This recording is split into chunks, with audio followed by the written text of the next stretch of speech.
Pernyataan menohok Edi Mulyadi soal perpindahan ibu kota negara ditanggapi serius oleh masyarakat Kalimantan.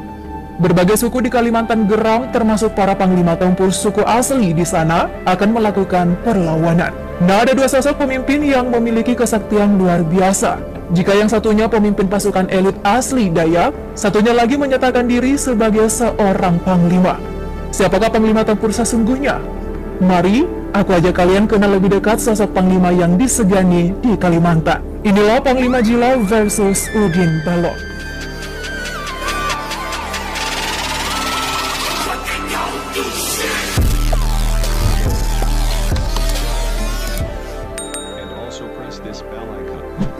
Pulau Kalimantan dihuni sekelompok suku yang memiliki kemampuan bertarung.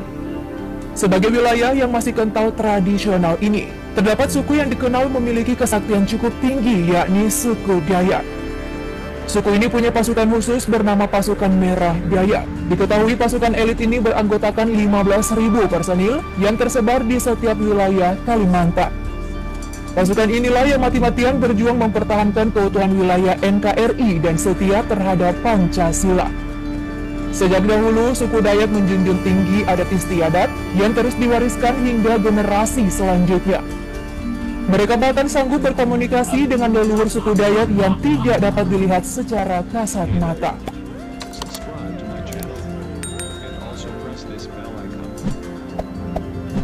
Kehadiran pasukan Merah Dayak rupanya mendapat saingan dari seorang pemimpin yang mengatasnamakan diri sebagai Panglima Kumbang. Dialah Udin Balok. Sosoknya pun mulai tersorot setelah ikut hadir saat pembebasan Habib Bahar bin Smith pada pertengahan 2020 lalu. Habib Bahar bahkan memperkenalkan pria dengan tubuh penuh tato ini sebagai Panglima Kumbang, orang yang disegani di masyarakat tanah Kalimantan.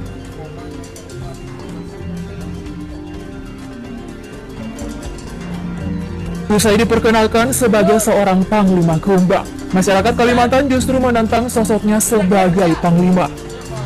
Sosok Panglima Kumbang memang jadi figur spiritual yang paling dihormati dalam legenda suci dan mitos suku Dayak. Panglima Kumbang selalu hadir setiap kali orang Dayak mendapat ancaman pihak lain.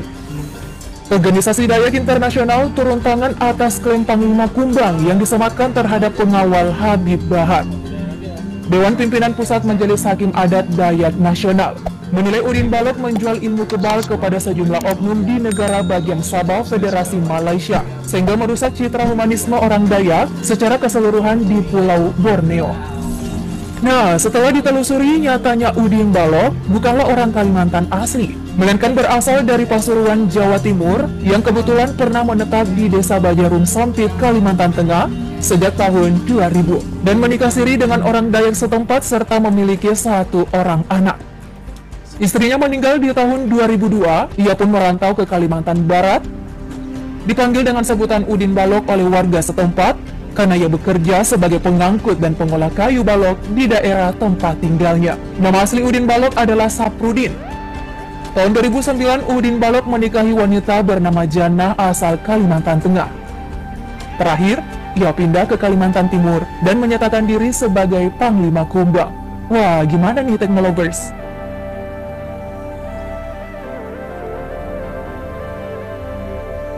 Sementara Pangalok Jila alias Panglima Jila, pemimpin besar pasukan Merah.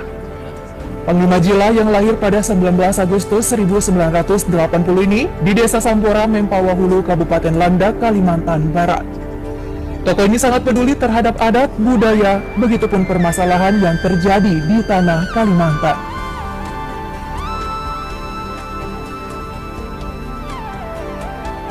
Menjadi seorang panglima memimpin suatu kelompok elit bukanlah hal mudah. Namun siapa sangka, masa kecil Panglima Jila penuh kekurangan. Ada kelainan yang diderita yang membuatnya tak sanggup berbicara lancar alias terbata-bata. Tak seperti ia setelah dewasa yang akhirnya terkenal dengan orasinya di mana-mana. Hal ini membuat dirinya pernah dijauhi warga.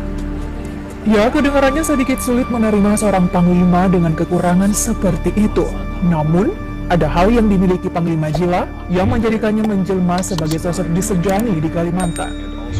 Panglima Jila tak lain ialah anak keturunan Panglima. Kakeknya seorang Panglima di zaman kerajaan terdahulu.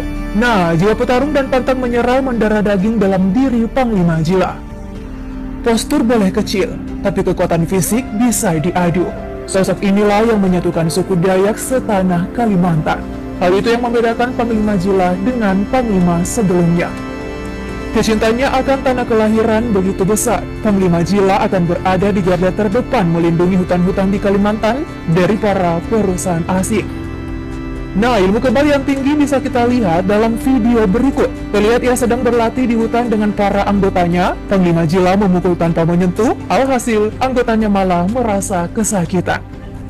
Kemudian dalam video berikut, pemimpin pasukan merah Dayak ini menunjukkan ketajaman mandau miliknya ketika memotong kardus bekas. Ia menggoreskan bagian tajam mandau ke tubuhnya, tapi tak ada luka sedikit pun. Wah, sakti betul Panglima pasukan elit Dayak.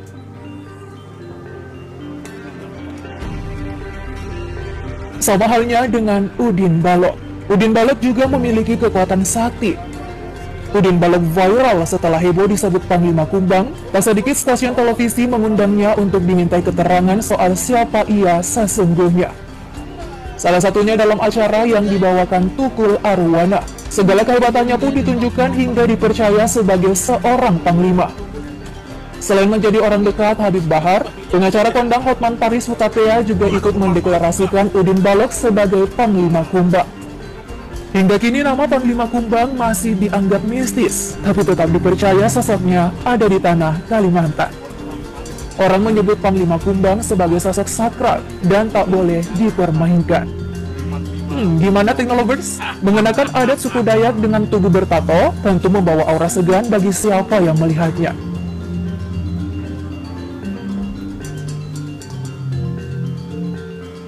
Anggota pasukan merah Dayak dikenal dengan memiliki kekebalan dan kekuatan di atas rata-rata manusia biasa.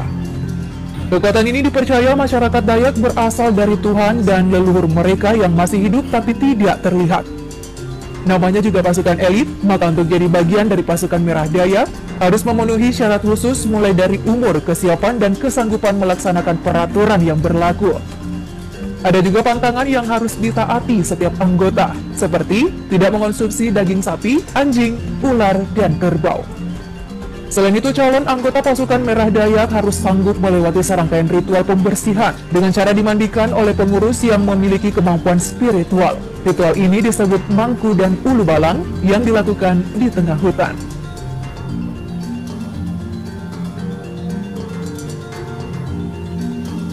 Sementara untuk Panglima Kumbang yang kehadirannya pun sangat jarang terlihat, konon ia akan muncul jika situasi perang sudah memanas dan dalam keadaan genting. Sosok Panglima Kumbang sekujur tubuhnya bertato hingga menghiasi bagian wajah, mirip dengan Udin Balok yang memiliki banyak tato di tubuhnya. Manakah Panglima terkuat? Gimana tanggapanmu soal kedua Panglima ini? Tulis di kolom komentar, klik like, dan share video ini. Terima kasih.